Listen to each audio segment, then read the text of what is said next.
कांद्याची पट्टी 1,10,000.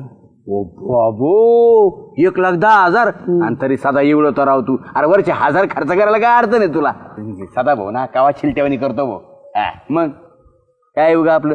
बरं एक काम कर, मी काय म्हणतो, तू फक्त हापची सोय कर, कोंबडीचं आपण बघू काय आहे की नाही. मग काय कोंबडी लावली ती सकाळपासून याच्यामध्ये तुम्ही चालले. अरे म्हणजे तुम्ही मस्तपैकी खाऊन पिऊन आला असता आणि आमच्याकडे लगेच झालं असं. चहावर आहे सकाळपासून. हा नका सांगू मला, द्या पैसे चला. होय आबा जायचं का नाही आपल्याला. संघ असल्यावर तू काही सांगत आपलं काही बोलतो. अरे सगळ्यांना फुकट खायचं, आता तुम्हीच राहिले होते. अरे नुसते दिसायला 1,10,000 दिसतेत. सकाळपासून चहावर आहे. लोकांचे दिलेले घेतलेले सगळे देऊन टाकलेत ना. नांगरठीचे 2200, 2 एकराचे 4400, 1700 रोटा झाले 3400, 1400 सारे पाडायचे 2800, नानांना दिले 600 कमी. कांदे काढणीचे 11,000, लागवडीचे उसने घेतलेले द्यायचे वसांचे, अजून ते संजू खेंगटाचे द्यायचे. अरे राहिलं काय त्याच्यात.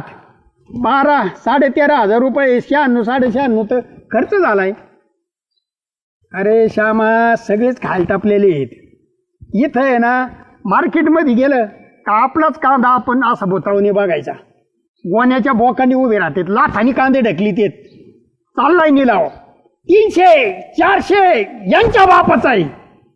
600ला थांबला, सदा 600 निघाले भामट्यावनी. आपल्या मालाचा भाव ठरवायचा अधिकार नाही बाबा आपल्याला. नुसती नावाला लोकशाही आहे बोकांडी बसलेली आपल्या. दूध 25, टमाटे झाला राडा, भाव वाढले का वाटोळं झाले. संत्र्याचं काय झालं 300-400ला कॅरेट, आता भाव वाढेल. ते ठेवते ना आपले, इकडं तिकडं गेला माल का झालाच. हरभऱ्याचे झालते 4 कट्टे 500-400, डाळ 80 रुपये 90 रुपये. अरे हॉटेलमध्ये मिसळीवर थोडा कांदा मागायला गेल ना, त्याचे बी आडे तिडे पैसे लावितेत. आणि या पट्टीत 13,500. अरे बायकोची चप्पल फाटली रे, 2 महिने झाले, खालून तुटली, खालून टाचे मारून वापरी ती. फवारा मारलाय तिने, खराबनी केली. आमचं काय धरलंय त्याच्यात. अरे बळीराजा म्हणता. बळीराजाला लाईट 8 ते 12, 12 ते 8, 4 ते 8, खाली किडूक येत आहे, काही चू येतोय. रातचं पाणी भरा, पाठ्या पाणी भरा, आणि तुम्ही मालाला 300-400 भाव. बळीराजा म्हणायचं आणि त्याच्या बोकांनी पाय देऊन त्याचा बळी घ्यायचं काम चाललंय. अरे कित्येक जण आले.